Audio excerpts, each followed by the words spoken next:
So here we are on the wonderful Aran Islands, and I'm speaking here. Tí a gcuit Aisling, conas tá tú? Tís mé chuid go mags tú héin? Now, I'm under a little bit of pressure here because Aisling lives here and we're visiting and staying with her mum in this wonderful place called Tigana, is it? I think we're Ordena, yeah. Ordena, and Ord means up high, and as you can see from the beautiful view, we are up high. So Aisling, tell me a little bit about your family here living on the island. Well, there's 5 of us in the family, myself, my brothers and my mum and dad, so there's it's unusual kind of living on the island. Like, we have I suppose a smaller family compared to those who have the 5 or 6 in the family, but I suppose nice and small also. So. All right, so that's a small family. Well, and this is a Gaeltacht as well, of course. So would you have been brought up speaking Irish and English? Yeah, I suppose my dad's from Galway, so he was kind of raised with English, but mum was raised through Irish as well, so it's a bit of mixture in the house, but it's a good mixture between Irish and English.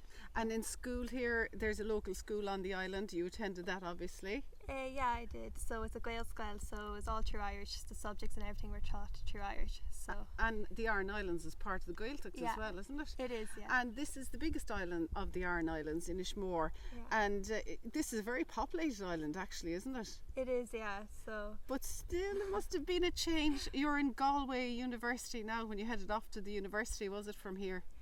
Yeah, it's a little bit of a change. I suppose you're going from a class of 15 to maybe a lecture hall of 300 students, so it is a big change. So I'm studying Irish and sociology and politics, so kind of with the arts it's kind of a bigger course, so that kind of change in ratio of numbers, it's very different. Oh, absolutely. And you said that the Irish, there's lots of different dialects, because when Mike and I were around today now around the island, we heard the locals speaking Irish, and I can pick up a certain amount of it, but it seems to be almost staccato type of language. I don't know, is it a different dialect obviously here? I suppose you have the dialects of Munster, Connacht, Ulster, and then like the Meath Irish and stuff, but then you have the Connemara Irish, the Islands Irish, like Nahoran. Like, we have, I suppose, different ways of saying words. We wouldn't notice ourselves, but when you're having a conversation with someone, just simple stuff like, I'm trying to think, in school, I think in Munster they would say Carpedachus or something, we'd say Carpedachus.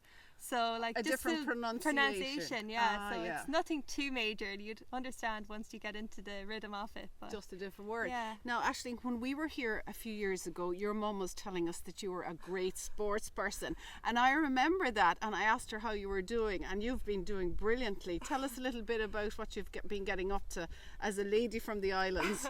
Well, I suppose when you're here last, I think I was more into the cycling, but sure, with everything it was very hard to keep up with it, just that I'd have to do a lot of travelling with it, so I kind of then went more towards the handball, and since then I kind of took off with the sport. I'm an intermediate player, so I've kind of competed in the World Championships and in like All Ireland series and stuff, so I wouldn't be going too good now, but I've been up there, like, so it's good. No, don't be hiding your light under a bushel. That is fantastic. Is it unusual for somebody from the islands to be playing handball to that level, to All Ireland level?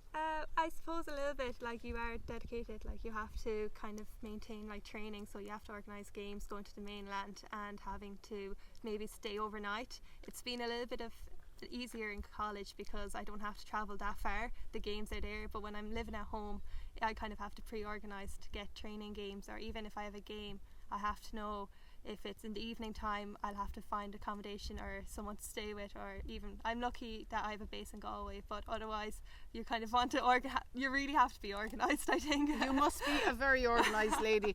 And is it also unusual as a woman, let's say, to be at the forefront there of those games? Well, I suppose it is in any way, like especially this year they're trying to do the 20 by 20 campaign, so it's promoting women's sport, so it's kind of like I like to be like a small little bit of a role model for the younger girls on the island, that they can achieve this level if they want to, if they put the time into it. I suppose for male sport it's so easy to join a club here and there, where here on the island we're very limited. We're lucky now in the last 2 years that the women's team have reformed again, So the girls now, we don't have to go and join a different club on Wow. the mainland.